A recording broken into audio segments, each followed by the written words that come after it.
Who makes better property investors, men or women? Now, that's the discussion I'm going to have today with Tom Corley, co-author of our international best-selling book, Rich Habits, Poor Habits.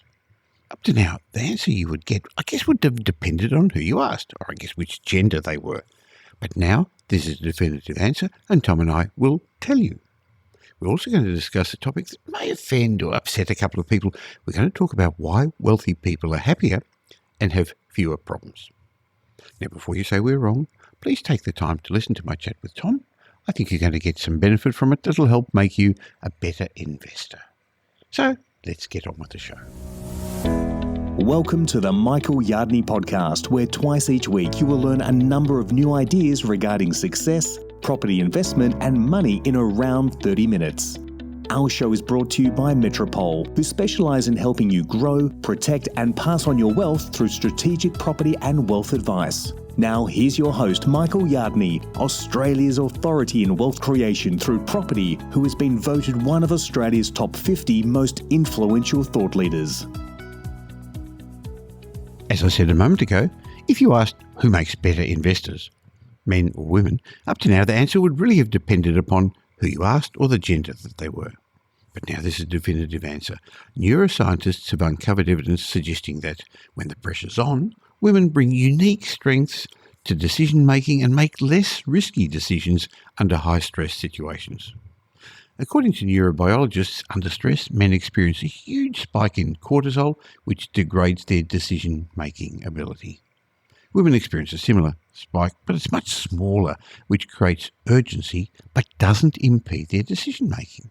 Now, that's interesting, isn't it? Especially in a world today where things are, in general, more stressful in all sorts of ways, aren't they? However, the more stressful things get, it seems that the better women are, on average, to make good decisions. They're going to be better than men, on average. So the conclusion I've come to is, when the going gets tough, women get smarter and men get dumber. Now, I've recently read that since disruptive innovation means that we're always going to have tougher times in life and in business, the suggestion I read in this blog recently was that if you're not hiring and promoting women, you're only proving how dumb you are. I guess that's if you're a male, isn't it? But anyway, back to property investing. Who make better investors?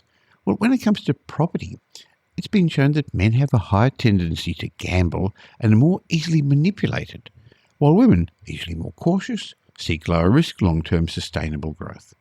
Now, I recently read a blog that suggested that property marketers know this, so they often use appealing enticements to men's visual senses. Now, I remember the good old days of property expos. Remember those before COVID? You used to go to the big halls there, and it was common practice for female models to be hired to stand behind the professional salespeople at these events. And you know those so-called free educational seminars or webinars which are designed by real estate spruikers to sell off-the-plan properties, often low-performing new properties. Well, it seems that women are more likely to recognise that they're not the client at a free seminar, and in fact the seminar organiser is likely working for a property developer, and they've got a contractual obligation to sell the properties for the highest possible price. Men, on the other hand, according to research, are more likely to be swept up in the hype and believe they're the client and that the organiser of a free seminar or webinar will truly act in their own best interests. So, are women really better property investors than men? And if so, why? Well, research shows women are more aware of risks and seek tools to manage them, and men tend to ignore risks. Women's interest in risk mitigation strategies in one study were 38% higher than men. In fact, studies have shown men are overconfident and they've got a higher tendency to gamble, as I said. Now, I'm not necessarily talking about gambling on the lotto or things like that, but take risks. They're speculating when they should be investing. Now, of course, this is a concern in the property market where high-risk ventures can have devastating consequences. Now, my good friend Tom Corley, co-author of our book, Rich Habits, Poor Habits, spent many years studying the difference in money behaviours of men and women, and I'd like to discuss that with him today.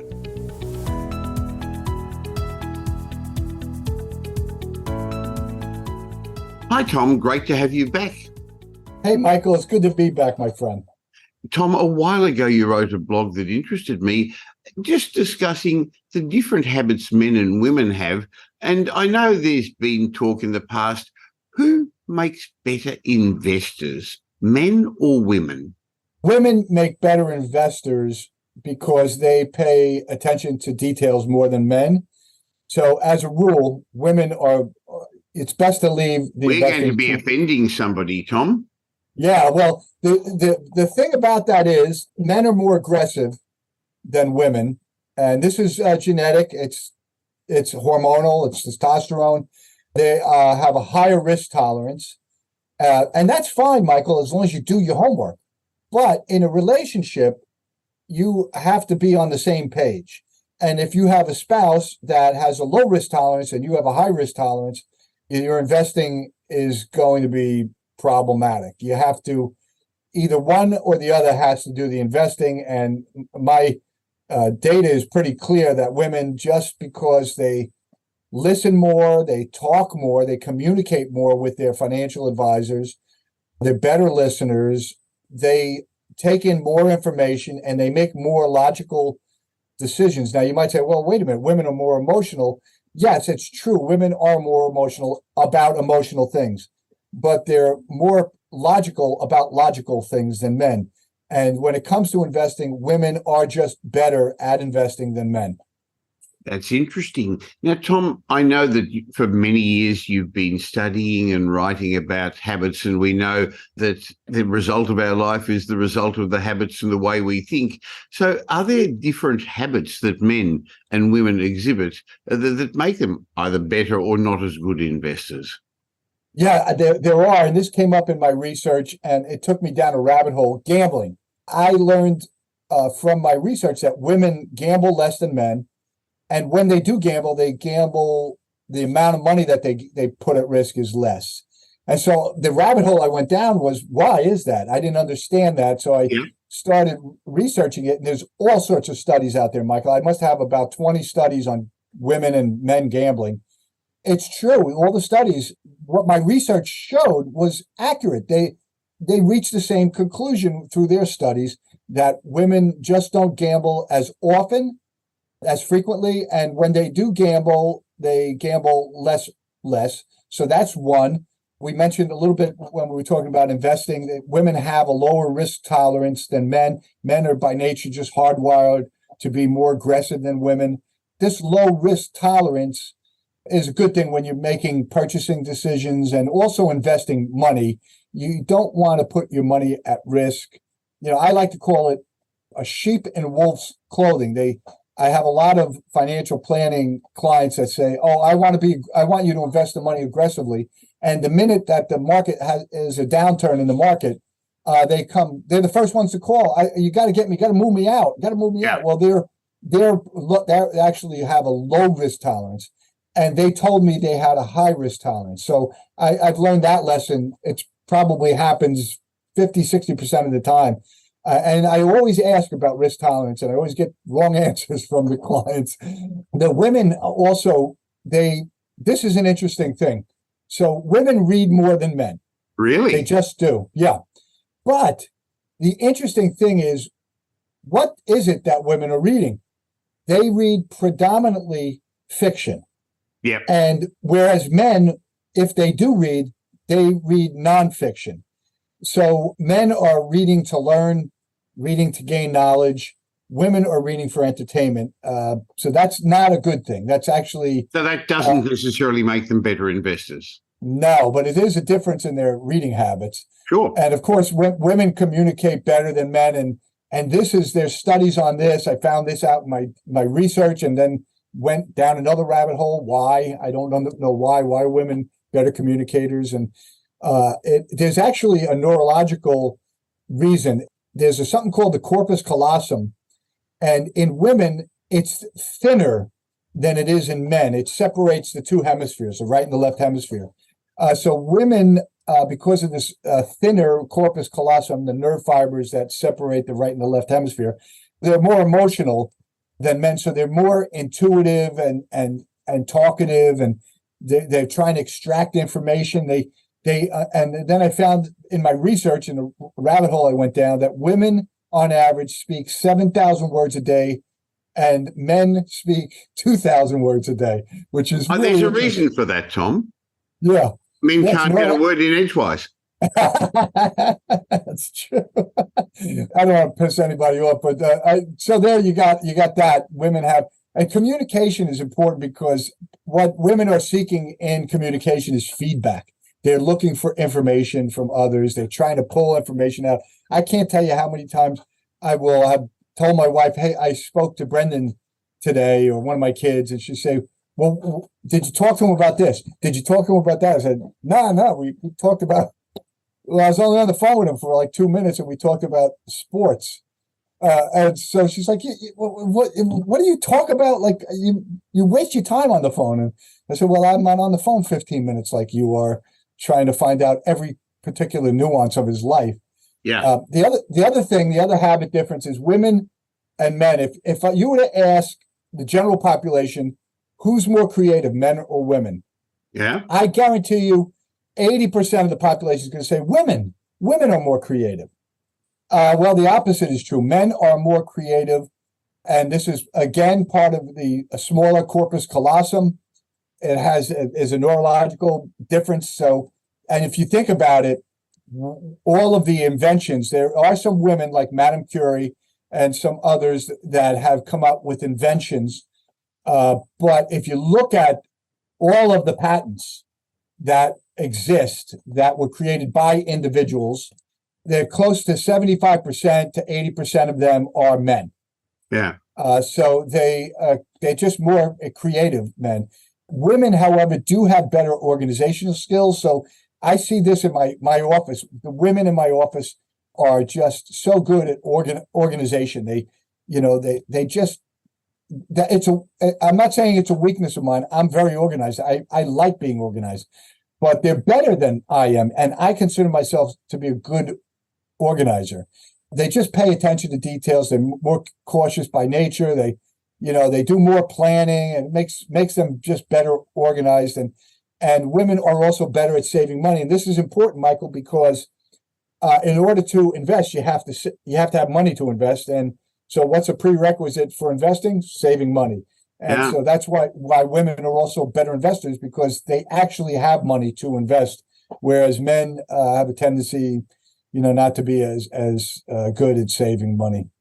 So it's interesting, Tom, even though men are overly represented in the investing space, in the finance space, in big business, it's not just your study, but lots of others have similarly found that if you compare the results of men and women are better investors. There was a similar study done in Australia which suggested that women are less aggressive and more cautious investors, while men are more overconfident and overactive in their investing, particularly in the share market. Yeah, it's absolutely a fact. That's a fact. And that's why if you're I always, when I have my financial planning meetings, I always want the husband and the wife there, because I know whatever the husband's going to tell me they want to do with their money, the wife is going to have a different opinion. And so I want both spouses there, and I want the woman's input. I really think it's important to, prudent investing. Well, as an advisor, do you find women ask for advice and listen to your advice more than men would? No, I find that the men ask for advice more, but the women, when they're involved in the financial planning, are the ones who are getting me the information that I need, providing the feedback that I need. The men are I have to hit them up 3 or 4 times in an email. The women are spot on. They're better organized, and they just get me. Part of the financial planning process is getting all the information together, understanding your goals and everything. And when it comes to details like how does this work, how does this product, this investment product, or this wealth management work, the men are more inquisitive. But when it comes to just getting the information, getting the process going, women are by and large the ones I go to. Let me talk to your spouse. If it's taken me 3 emails, I then ask him if I can reach out to the spouse, and within one email, within a couple of days, I'll have all the information I need Tom, we spend a lot of time talking about money, and some people would say, what are they on about? Why so much fuss? But I know that you have found that people who have got money seem to have less problems in life. What was your research? What did it show? Yeah, so this was something that it took me about, I would say about 2 months to analyze. It came from a question I got from somebody in the media who asked me a question about, does money buy happiness? My knee-jerk reaction was yes. Because in my data, the wealthy did answer that they were happier than the poor people. But when I peeled that onion, Michael, see, the problem is people, when they're talking about happiness, they mistake the absence of unhappiness as happiness. Yeah.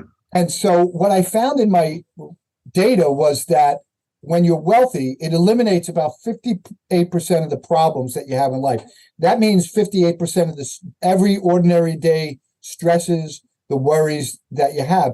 So what it does is it eliminates 58% of the unhappiness you would otherwise have. So when they say that they're happier, what they're really, a lot of them were saying when I peeled that onion was, I don't have a lot of unhappiness in my life. Well, I think we both realise that money is important in the areas where it's important, and it's not at all important in areas where it's not important. But we've both spoken in the past about the concept that any problem money can solve isn't really a problem at all. And Tom, I thought of you a couple of weekends ago when on a Saturday morning, our hot water service blew, and I don't like taking a cold shower. It's the first time I've taken a cold shower in a long, long time. And it was really easy. I rang our plumber, and it didn't matter that it was after hours, and it didn't matter that what it was going to cost. And the plumber was out within an hour and installed a new hot water service. And I didn't have to think twice about it. While I know for other people it would have been a difficult decision. Okay, at least I'll wait till Monday when it won't be the after hours costs, but maybe we can fix it and see. So money is really, it does solve many problems, doesn't it? Yeah. It's those ordinary life problems that we all face. A water heater going, or the furnace going, or a leak in your roof, or air conditioner doesn't work, and it's 28 degrees Celsius outside. And you're a wealthy person says, "Oh, the only stress they have is this. It lasts as long as it takes them to make a phone call." Yeah.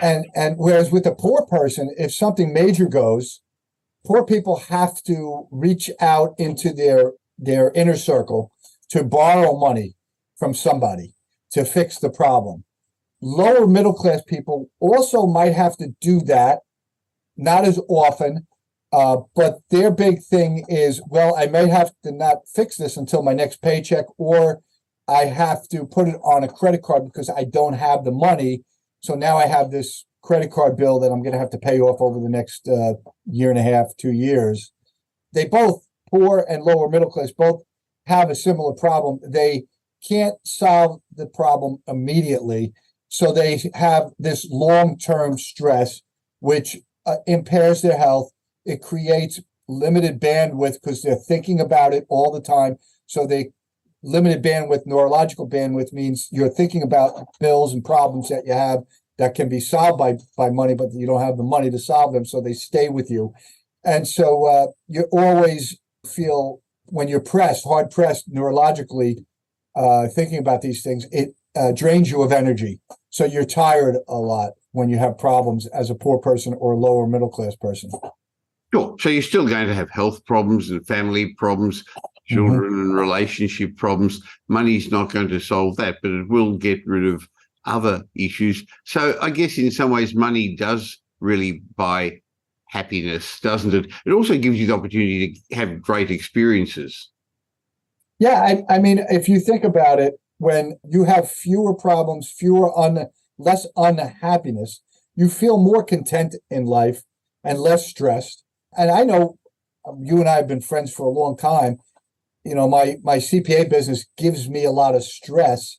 And sometimes I would have to put money in, like you do, put money into the business, and that added stress. And raising a family, the college cost, that was stressful. Once I got past all of that, my life right now is, I'm grateful every day because I don't have 58% of the problems that other people have. I never have to really worry about money anymore. And that makes me happy to think about that. So we're not saying that money is going to solve all your problems at all, but I remember reading that people with money are less likely to be lonely. It gives them the opportunity to get out and make more meaningful connections. And also people who have got money less likely to get depressed. A number of reports have suggested that poorer people, unfortunately, are more likely to be diagnosed with depression compared to those not in poverty. Yeah, and let's not forget that the lower middle class and middle class people have a higher, when they get divorced, it's more than 50% of the cause is finances or money. Yeah. So wealthy people, if their marriage is not bliss, they can put a Band-Aid over it by going, to Italy or to Switzerland, right? For a month, let's say. You know what I mean, Michael? They can use money as a salve to get over the fact that they're not happily married. There is fewer divorces in wealthy households, and that's one of the reasons. I think it also gives you the opportunity to help others. I know you're very much into charity. Actually, we haven't spoken for a little while, Tom. We've had another charity ball, Pam ran in Queensland, and we raised close to $35,000 for Hummingbird House, which is a hospice for terminally ill children. And we were very proud that we were able to help others, apart from giving personally, but we've allowed other people to contribute to this as well. You can also spend money on your family, your children, your grandchildren. Having money does make life a lot easier. It takes discipline and it takes good habits, though, to break out from the pack and to get some savings, doesn't it? It does, and that's what we're trying to get across to everybody is this isn't rocket science. It comes down to your habits, and there's a million people out there that are in the personal development space, and they talk about a million different things, but I'm telling you that it all comes down to your habits. Something as simple and plain and vanilla as habits. That's predominantly what is the cause of a lot of the wealth, a lot of the people breaking out of poverty and the middle class and becoming wealthy. I guess what you're saying is if you change your habits, you can change your life. How easy is it to change these ingrained habits that we're doing? I mean, we've all got rich habits and poor habits. We've all got empowering things we do and disempowering. We've got beliefs that point us in the right direction and stop us. And we've spent a lot of time talking about it. And we've actually, over the years on these podcasts, and we've written a great book, Rich Habits, Poor Habits. So maybe it's a time to quickly give a shameless plug for that before I ask you our last question. Rich Habits, Poor Habits, we're very proud of because it has been translated into multiple languages, which shows the desire for people to change their habits, to change their life, to change their results. But the first part of it is actually understanding what you're doing, isn't it, Tom? Recognizing it before you can change it. Yeah, you have to have that self-awareness. That's why Rich Habit number one is about self-awareness, understanding the habits that you have and if they're good or they're bad. It's about self-awareness. You can't change if you're not self-aware of your strengths, your weaknesses, your good and your bad habits. So that's why it's number one, Rich Habit. I did that intentionally, and it's critical to change the self-awareness. So if you're interested in changing your life, go to richhabitspoorhabits.com, and why not get your own copy of our great top-selling book? It's an international bestseller. Or you can get it on Amazon, Kindle, wherever you get your online books, or richhabitspoorhabits.com, and you can get a physical copy of it as well. Now, Tom, we spend a lot of time explaining habits, but is there a way of changing your habits once you recognize that maybe I'm not doing things that are pointing me in the right direction? Yeah, there's a lot of different strategies I talk about in one of my books. I think it's Change Your Habits, Change Your Life. It's one of the things you need to do is first self-assess, what are the habits that I have? And the only way to do that is to track your activities. And you do that for 3 or 4 days. And then you can mark each habit as a plus or a minus to figure out, which way is your teeter-totter, your seesaw, which way is it falling? Is it too many poor habits or do you have a lot of rich habits? That would be a good thing. The other way is if you identify some of these bad habits that you have, one way to get rid of those bad habits is to adopt an actual rich habit that's the opposite of it. Because these rich habits, the 10 rich habits anyway, are keystone habits. And what makes keystone habits so powerful is that they automatically, without any effort on your part, they automatically create complementary habits, and they automatically destroy contradictory habits. That's why the rich habits, the 10 rich habits, are so powerful. They actually create other habits that are going to help improve your life. Now, we've learned these habits, we've developed them over the years, and often they develop very early in life from our mentors in life. We've got mentors, whether we know it or not, and in the beginning, it's our parents. So it's really important to be aware of these, not just for yourself, but for the habits that you leave in your children and your grandchildren, isn't it, Tom? Yeah, the habits that you have you're going to pass along to your children. I have a study that I reference all the time on that. Most of the habits that we have as adults were forged by the age of 9. Now, what were we doing between the ages of 0 and 9? Well, for the most part, we were hanging out with our parents, right? So it's important for parents. That's why I wrote Rich Kids. It was really a book for parents, grandparents, and teachers so that they could instill these habits in the kids that they were influencing, because these habits that the kids forge as kids will follow them into adulthood, and then their kids will have these rich habits. So it's actually a generational cycle of success that you're passing along to your children and your grandchildren.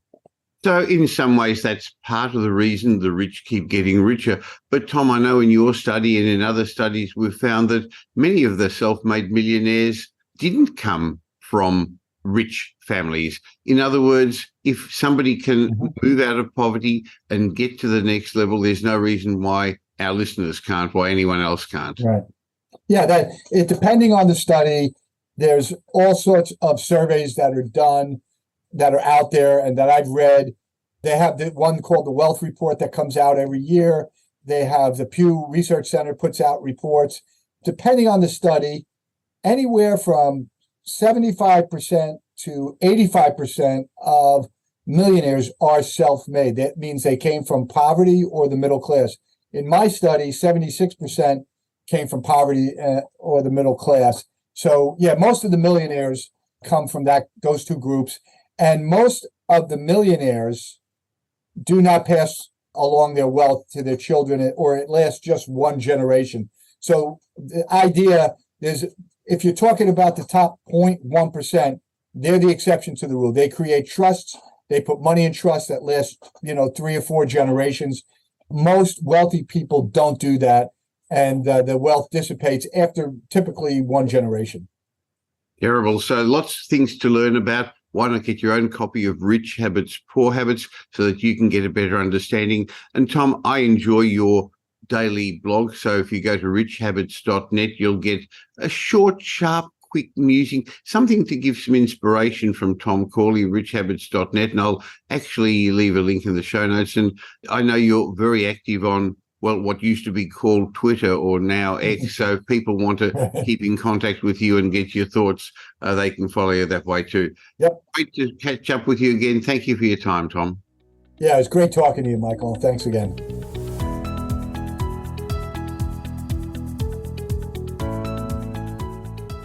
I always enjoyed my chats with Tom Corley, and if you got some benefit from it and you don't currently follow or subscribe to the show, just before we get on to the next segments, please just use the podcast app you're listening to this on and follow the show, subscribe to the show, depending upon what podcast app you're looking at. And that way, twice a week, you'll get the information that my regular guests share with me. By the way, I've got a bonus for you as a way of saying thank you for following the show. Just go to podcastbonus.com.au. I'll leave a link in the show notes, podcastbonus.com.au, and you can get a heap of ebooks and reports. My way of saying thank you.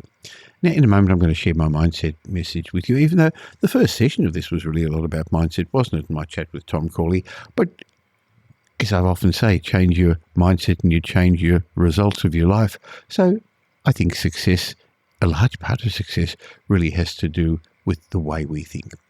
Interestingly, that probably runs into what I was about to talk about our current changing property markets, because there's two schools of thought at the moment. Some people are seeing all the doom and gloom, while others are looking past that, looking to what the market will be like in 6 months or 6 years, not in the next 6 weeks. I mean, there's so much media hype at the moment making us feel uncertain. People are not sure whether they should buy, whether they should sell, what they should do. The media is full of mixed messages. Look, in general, the media has become more positive. There's not the talk about property markets crashing anymore, is there? Well, how can there be when they've been so strong over the year? On the other hand, there is still all the hurdles, the headwinds we've got ahead for our economy, for inflation, for interest rates, for the markets in general. But there are many positives as well for those interested in property investment. So are you having challenges? Are you unsure what's going on? Are you worried about making a mistake, buying too early, or maybe buying in the wrong spot? Or maybe the banks have restricted your borrowing capacity. Or maybe you're thinking, should I buy a home? Should I buy an investment first? Or maybe you should sell an underperforming property. Or do you wait till the market gets better? Or maybe just wanting an independent set of eyes to assess how your portfolio is performing. Whatever your question, why not turn to the proven, trusted team at Metropole, my team, and take advantage of our experience to give you sound, unbiased advice in the current markets? Because we don't sell property. We're much more than just another buyer's agent. We help our clients safely create intergenerational wealth through property. So go to metropole.com.au and have a complimentary wealth discovery session. See what your options are, and maybe our time-tested frameworks, things I've fine-tuned over 50 years and helped clients with for over 20 years, could be right for you. metropole.com.au. Now here's Michael's mindset message. Remember, a change in your thinking will lead to a change in your life. The best time to plant a tree was 20 years ago. The second best time is now. Well, that's an old Chinese proverb, isn't it? But today in my mindset message to you, I'd like to discuss the seeds of success. In fact, I got this inspiration from my good friend Tom Corley, who did a study of the rich and wealthy people in the United States, a 5-year study, and he found that almost every one of the self-made millionaires in his study pursued their dream despite the fact that they felt they weren't ready. It didn't matter that they didn't know what they were doing. It didn't matter that they didn't have enough money. It didn't matter that no one around them believed in them. So are self-made millionaires just hardwired to be courageous? Are they just hardwired to have more confidence? Are they just hardwired with greater intelligence? No, and no.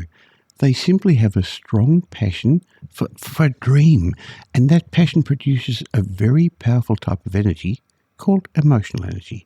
Emotional energy enables these dreamers to take action every day on their dream. Taking action enables them to learn, to figure out what to do. It also helps them find out what not to do. That learning helps them grow in their knowledge and grow in their confidence, and that further stimulates them to continue to take action to get towards their dream. Now, within the DNA of every human being are the seeds of success. Tom Corley believes that, and so do I.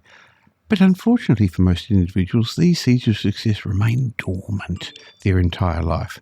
So what brings the seeds of success to life is the pursuit of a dream and the goals behind the dream. The pursuit of the dream is the key to unleashing your inner success traits. So when you pursue a dream, you germinate those seeds of success that exist inside you. What are the seeds of success? Well, courage, confidence, intelligence, persistence, single-minded focus, enthusiasm, motivation, mental agility, mental endurance, resilience, attention to detail, hard work ethic. They're the seeds of success.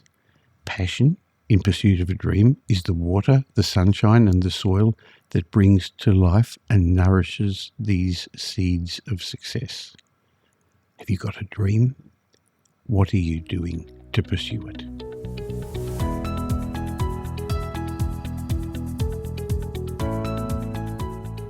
Well, thanks for spending the last little while with me, and I hope you got some benefit from this show. If you did, and you know somebody else who'd also benefit, please tell them about the Michael Yardney podcast. There's a share button on every podcast app.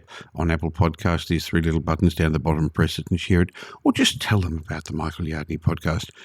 I hope you're going to be doing them a favour, and you'll definitely be doing me a favour and helping me in my quest to make as many people as possible financially literate. Now, there's ways of catching up with me between these shows. Just look for Michael Yardney on social media, or why not join my private Facebook group? Go to Facebook and look for the Property Update Facebook group. And I have a way of saying thank you to you for subscribing to this podcast. Go to podcastbonus.com.au. There'll be a link in the show notes, podcastbonus.com.au, where you can get a bunch of ebooks and reports. My way of saying thank you. And when you've got time, why not listen to some of the old podcasts? There's individual lessons in each of those that I think would be helpful for you. I'll be back again real soon. In the meantime, have a great week. Make it a great week. Thanks for listening to this episode of the Michael Yardney podcast, which was brought to you by Metropole, who help their clients grow, protect, and pass on their wealth through strategic property and wealth advice. If you like what you heard and don't already subscribe, you'll find us on iTunes or on your favourite Android app as the Michael Yardney Podcast. Watch out for our next show, which comes to you twice a week, and you'll learn some new ideas about property investment, success, and money in around 30 minutes. To get more of Michael's thoughts, go across to www.propertyupdate.com.au and sign up for his daily morning briefing, and you'll hear from not only Michael but a group of leading property success and money experts. And just a reminder that the information you heard in this show today is general educational advice and not specific investment advice, as we don't know your personal circumstances. If you're looking for specific advice, why not ask the team at Metropole to help you?